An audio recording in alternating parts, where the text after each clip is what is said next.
Please be advised that everything in my video is purely for entertainment purposes. These are purely my thoughts and opinions and are subjective. I must advise you to please do your own research. All media users found on the public domain and are fair use and fair dealings. Hey everybody, I hope you're all keeping well. So, the long-awaited video. So I had to do quite a lot of research on this, and again, as always with all of my videos, please feel free to look any of this up yourself, but this is to the best of my knowledge using various internet sources. So I'm going to start from the beginning. So this is the best that I can collate all this information together. There is a lot more information about there. So if there's bits that I've missed out, please feel free to chuck it into the comments, and it could be something that I discuss later in another video. So we're going to start way back when Meghan was at college and she was at Northwestern, and when she finished she got given a 6-month internship, but I believe in her own words she was only there for a couple of months. She failed certain exams, but it was a bit strange for Meghan to sign herself up to quite a serious grown-up job as working for the US Embassy when she'd spent her entire life since childhood doing acting, dance classes, basically everything that she could do to get herself on stage and in films. So I wasn't that surprised that she dropped out of it and it wasn't for her.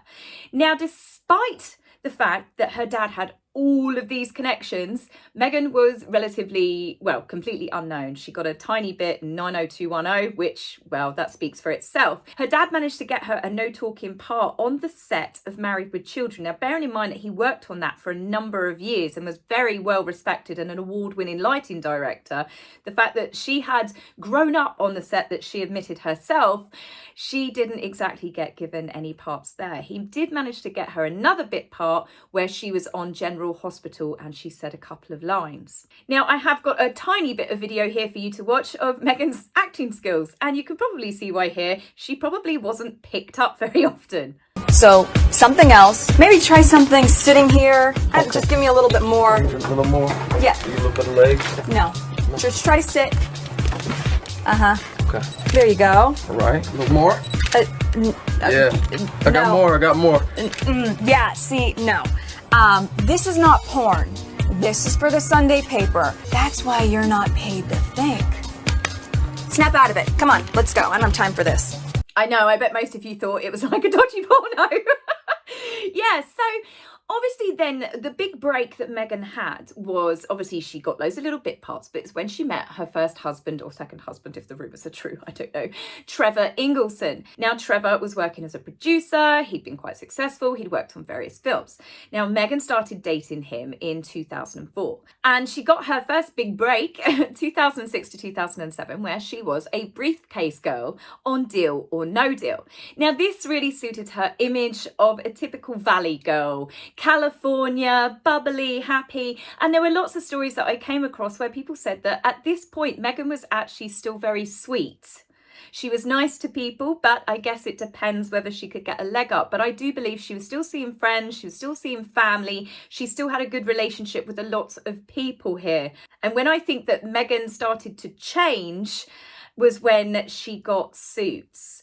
She got the first season of Suits in, I think it was 2011. She then married Trevor. But the rumours were once she actually, made this role her own and it got renewed for season 2, Meghan started really changing. She would have less time for friends. She would basically be very demanding on restaurants and places. Do you know who I am? Her best friend of pretty much her entire life up until this point, Nikki, who literally must know her inside out, said that Meghan used to literally turn up at restaurants and then be like, oh God, the paparazzi are following me. So you can see where she made a really good match with Harry, but she started showing diva qualities. Rumours had started that she was having affairs with co-stars, that she was cheating on Trevor. Obviously, we know something pretty serious happened because a lot of Meghan's friends throughout her relationship and her time, she was with Trevor for a decade, cut her off when she posted the wedding rings in by FedEx or whoever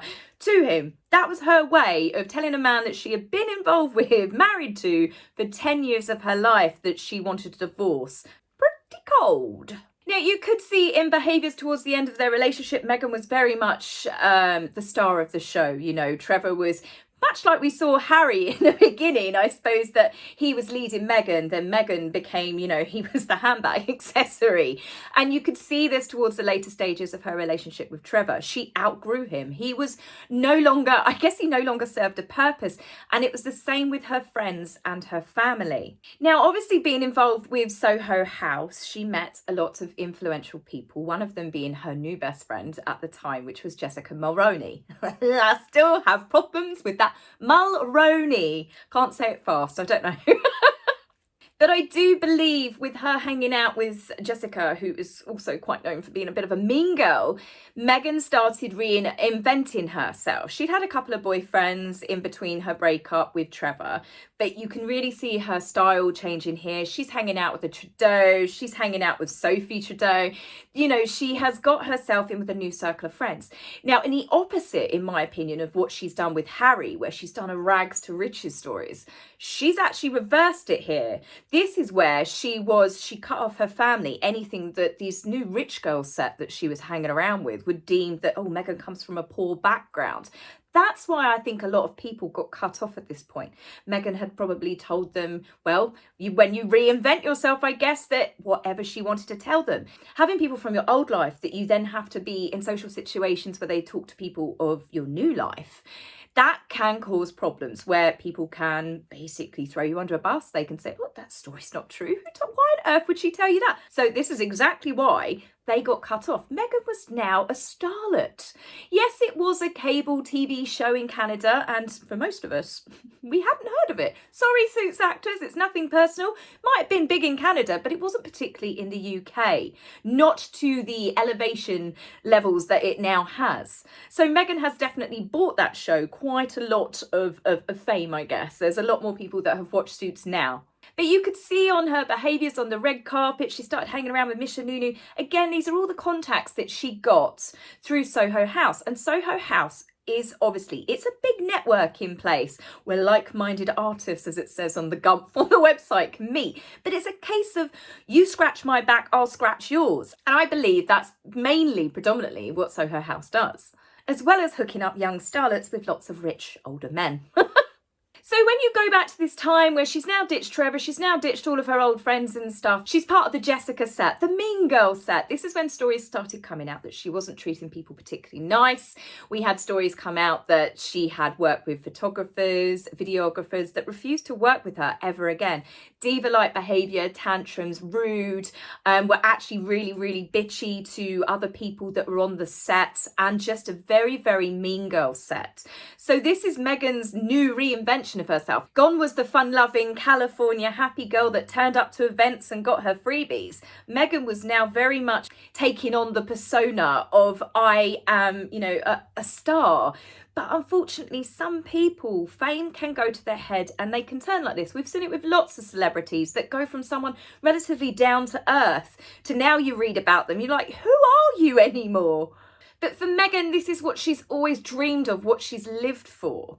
So when she was part of this set, she then started reinventing herself again. She didn't want to just be a bit of fluff that got bit parts. She wanted to be taken seriously. And this is round about the time she started dating Corey Vitello, who was the flavour of the month. She had created her TIG blog. Now, her TIG blog, let's be honest, it was an influencer's website. This wasn't to do with charity or civil rights movements or any of the stuff that Meghan is now marketing for herself. This was to do with elite travel, tasting the finest wines, getting freebies, doing hotel reviews and various other things. But with Corey, who, as I said, the flavour of the month, he was part of the Soho set, she managed to bag the popular guy. Again, think high school, but these are adults. Corey being a very successful chef who was on the up and up, Meghan started becoming a bit of a foodie. And there were stories that came out that she tried to pass off certain recipes, chicken recipes, which Corey is now famous for, as her own, which led to arguments with the couple. You can see with Meghan, obviously, she got the implants removed. She was no longer that deal or no deal briefcase girl. She's hanging around with politicians and just this particular set of people and behaving in a certain way. So Meghan, you can see she's getting, I'll be honest with you, she's dressing, I like some of the outfits here. She's dressing a lot classier. But again, this isn't the old Meghan from a few years before. She is literally like a chameleon, changing herself to fit in with the social set that she's going for. So then she started doing stuff, which again, I will use Angelina here. She wanted to then start being taken seriously as a humanitarian. So she got her long-term agent, Gina Newthorpe Cowan. And I really do, I've got such a problem with names. Blah, blah, blah. But yeah, this is a long-term agent and her friend that, you know, they went on holiday together and they spent a lot of time together, told each other secrets, relationships and stuff like that.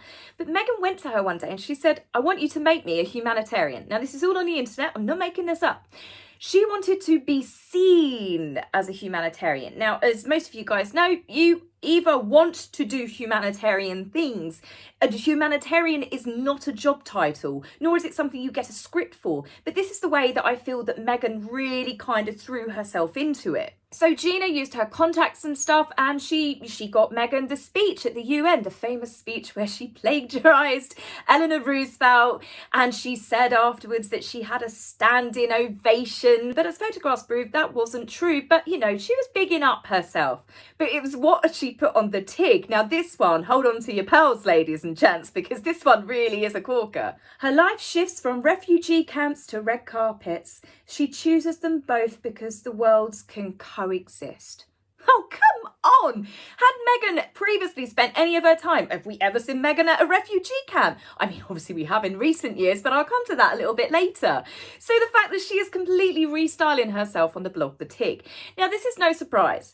Anyone with a brain cell, you look at an influencer's website, and the majority of them, it is micromanaged to the finest detail.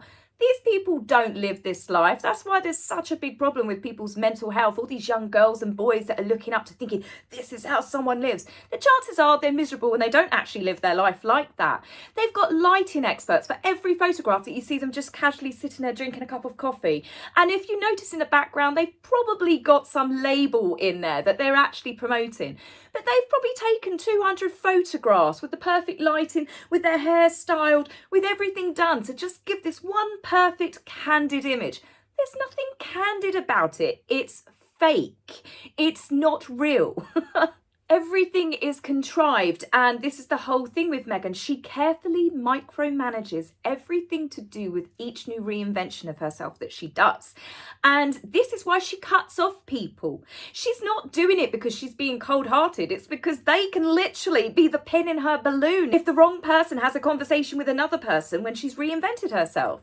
You've got to cut off anyone that can basically undo all of the work that you've done. So Meghan has now done this UN speech. Poor old Corey was thinking, oh, my girlfriend's really taking a really good turn in her life. She wants to do all these good deeds and be a philanthropist. Yeah, your number was up and you just didn't know it at the time.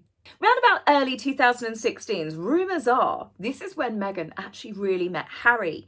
Corey Vitello was actually chefing at an event. Now this I can't back this up 100%, so this is a little bit do your own research, but this is what I believe to be true. Meghan came as his plus one. You know, it's quite a big event. She knew various people being there. Obviously, she met the Trudeaus and stuff. So she got herself a little bit of an invite. This is where people originally think the first introduction with Harry came into play. Maybe he was over there for the Invictus, for example. Now, obviously, at this point, there was probably a little bit of eye action between the couple. And this is where Meghan went, next target. And this is where she really started reinventing herself. So she got Gina to get her more involved with humanitarian efforts. And this is when Meghan joined up as an ambassador for World Vision.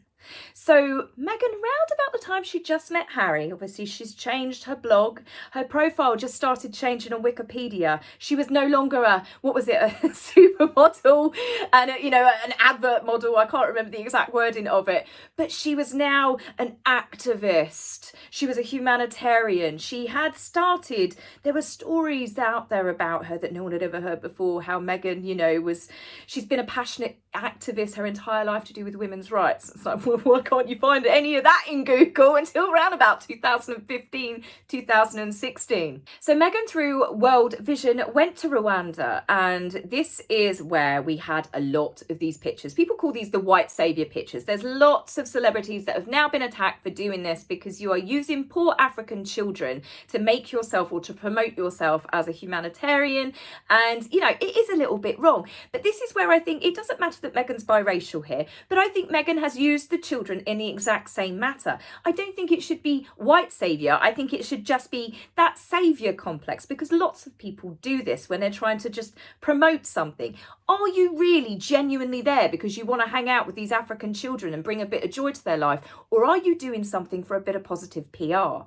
Now, unlike Harry, who I genuinely believed truly loved Africa, South Africa, going out there to all the different countries, I believe, and I always thought Harry was going to move out there. You know, regardless of the fact that he broke up with Chelsea, you know, they were young love, you know, who doesn't break up with the, you know, their high school sweethearts and stuff. But I just really felt that Harry had genuinely part of his soul out there and really cared about the charities. But when you look at the photographs of Harry and Meghan posing, and don't even get me started on this creepy picture that she probably had on the mantelpiece, or a big blown up photograph when Harry came to visit her home for the first time, you know, oh, just to little plant those little seeds in there. We saw this quite a lot when they first started dating. You know, there's casual Meghan in a white shirt and jeans, just like Diana. We didn't see her wear a lot of that afterwards, did we? Once she sealed the deal. But this again is where she was reinventing herself to appeal to Harry. So for Harry to see that Meghan is actually caring about a country and the people that he often praises and that he loved himself, like a spider builds its web to catch its prey, this I believe was all part of the spider web. So this is another reinventing Meghan. She could get away with it a lot more then because she was relatively unknown, and like I've said, she's going to find it a lot harder reinventing herself now. But Meghan obviously went to visit India in 2017. This was round about the time that she and Harry had a little bit of a blip, and then they'd obviously gone to Botswana, and this was when the deal, or whatever, you know, they got it together properly.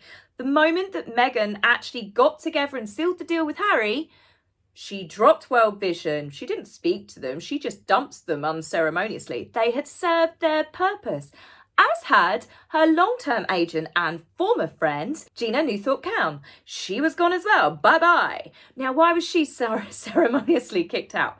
Well, because Gina holds the key to quite a lot of secrets, which I'm sure, much like Thomas Markle, Meghan did not want being exposed to the royal family, to Harry, and to all of the porcupines that she has no doubt told. We had the wild about Harry. I mean, who does that? Surely that was in poor taste, the fact that Diana had also had that headline. Maybe it was the magazine cover, but I'm sorry, if you were Meghan Markle, I think that you would have turned and said, that's actually, don't compare me to his mother. That's a bit creepy. She wanted that comparison. She wanted to now be seen as a princess, hence the huge extravagant gown. Look at the gown that she wore. A real true humanitarian, someone that cares about poverty and the way that the world sees rich people dripping themselves in diamonds and stuff, these champagne socialists. And she wore a £56,000 engagement dress in her photo shoot, one of her many photo shoots that she had. It just screamed someone that was not genuine. But she was now restyling herself in, I'm going to be a princess. And she used Diana. This is where it got creepy. Even I could see the way that she did these certain behaviours.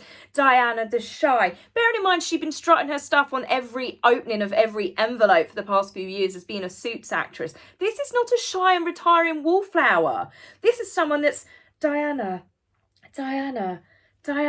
even right up to the Oprah interview. She was dressed in the same colours with dark eye makeup and was doing the same head tilts as Diana. This is the Norman Bates stuff that people keep going on about. This is how she manipulated Harry.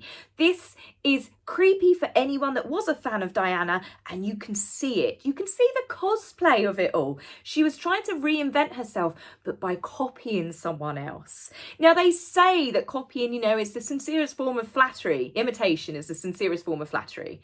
But there is a line between imitation and admiring someone and single white female stuff. But obviously with Diana not being here, I think it was more for Harry's benefit. Again, that's also creepy. Norman Bates, it's that mummy-child relationship. This is also what creeped people out. As I said, there's no way that you could pass off this number of outfits and mannerisms that she tried to copy of Diana and think, oh, it's just coincidence.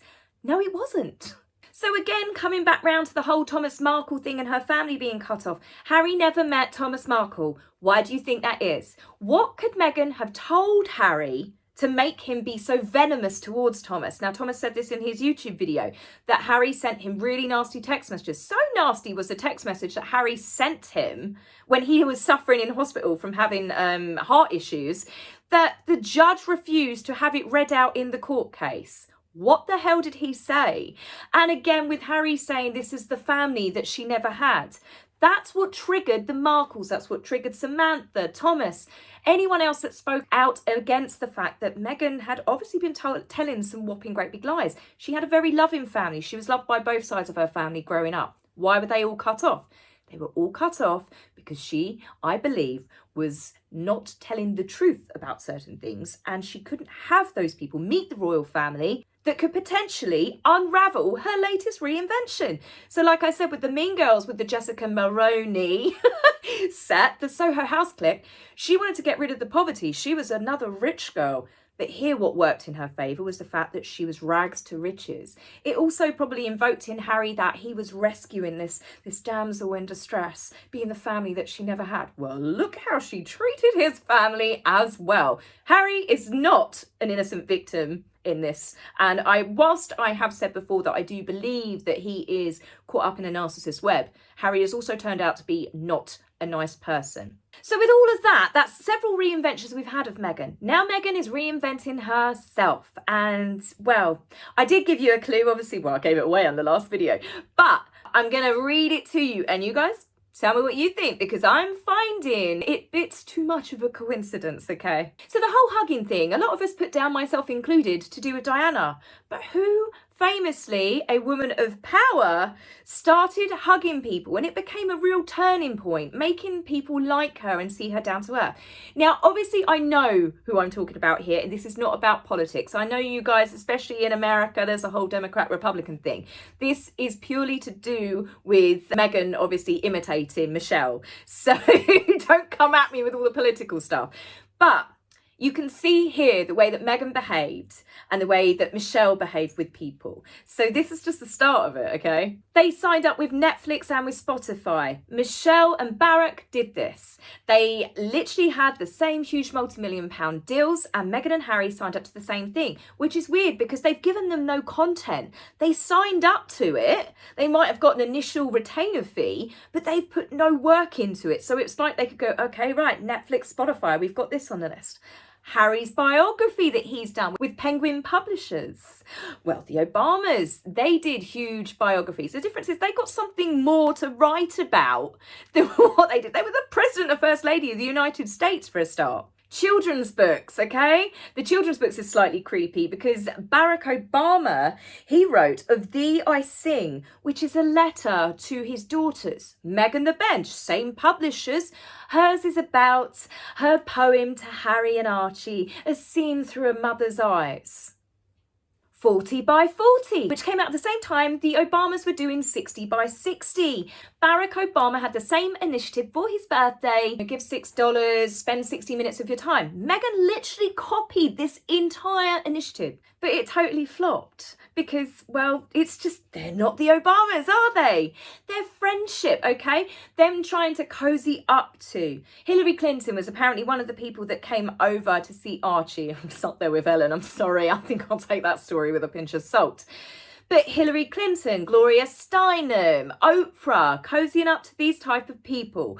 And who are they all cozy and genuinely friends with? Oprah is very good friends with the Obamas. Again, the Obamas did not invite them to any of the birthday celebrations, and I don't think Oprah's invited them to much these days either.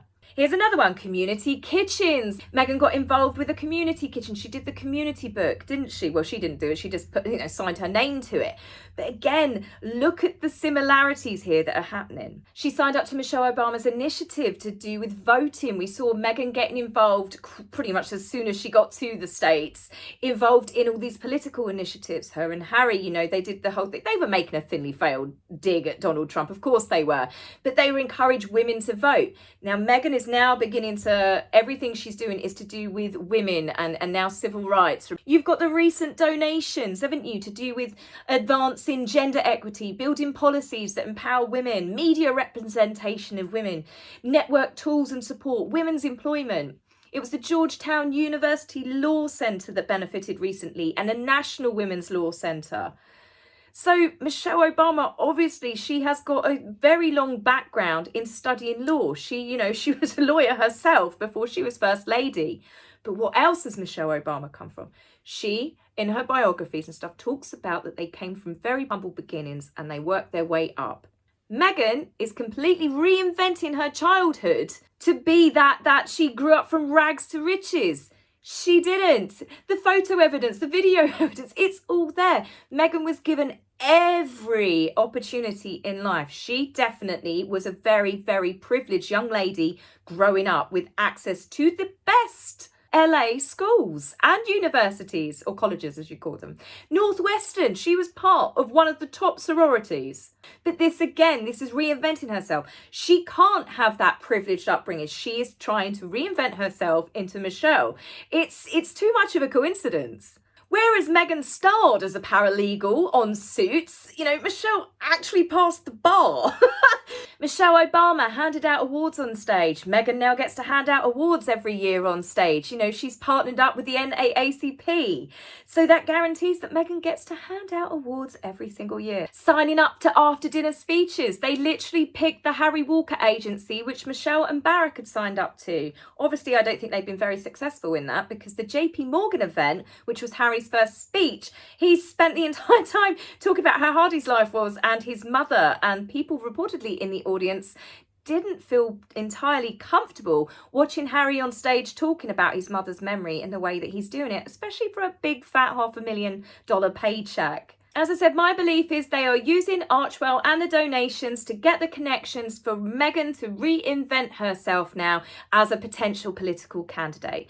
I don't think she'll be very good at it, because I don't think that she would be able to handle the criticism that comes with it. So much like Meghan, ditching her agents and charities that she worked with reinventing herself, she's done something similar here. She's now got Harry cutting off the whole of the royal family, all previous staff. I believe the only people that Meghan truly keeps in her life are people that are willing to put up and shut up, or they're willing to actually go as far to bend the truth for her, hence like Omid Scobie being on the payroll. So much like plagiarism that Meghan has done multiple times, she's not looking up to Michelle Obama and using her as inspiration. She, very much like she did with Diana, is actually trying to reinvent herself into Michelle Obama. And that is the difference between flattery and creepy.